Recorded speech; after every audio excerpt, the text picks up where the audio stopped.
the forgotten warrior who could have changed the fate of an empire.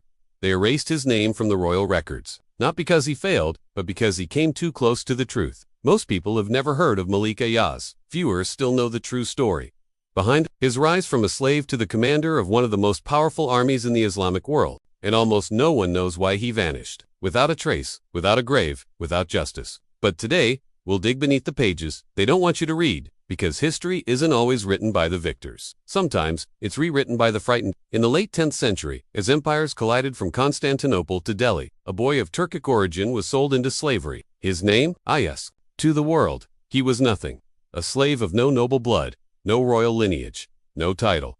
But fate had different plans. He came under the command of Muhammad of Ghazni, a ruthless conqueror, feared and respected from Iran to India. Muhammad was known for destroying temples, for his invasions into the Indian subcontinent, for his brutality. But there was something different about Ayas. He was brilliant, loyal, and deeply principled. Muhammad saw in him not just a servant, but a soul. He raised Ayas to the rank of commander, advisor, even trusted friend. The bond between them became legendary, but controversial, because in a world ruled by bloodlines, how could a slave become equal to a king? Whispers began to spread in the court. Ministers, generals, scholars. They didn't like it. They called it weakness.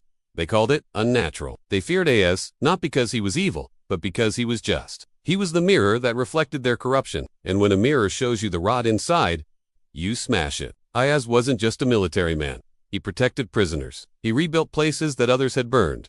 And most controversially, he spoke out against blind destruction. He asked questions no one dared to ask. One evening, after a brutal raid, it's said that Ayas stood before Muhammad and asked, "What is victory, my king, if it makes us less human?" That question, it echoed in the cold silence of the court, because deep down, even Muhammad knew the answer.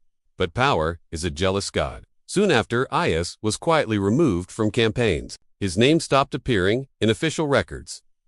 No public disgrace, just silent. Centuries later, poets in Lahore and Delhi remembered him not as a general, but as a symbol of inner nobility, of loyalty without submission, of courage that didn't wear armor, but conscience. What's striking is this. Ayas had everything taken from him.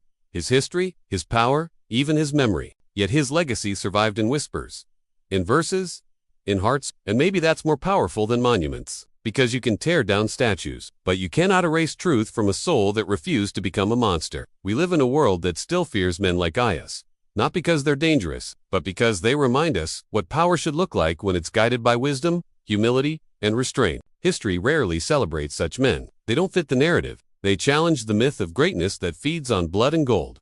But look closely. Beneath the dust of forgotten cities, behind the silence of rewritten scrolls, there are names like Ayas glowing quietly, waiting to be remembered. And here's the question that haunts me. Would the world be different if this truth came out earlier?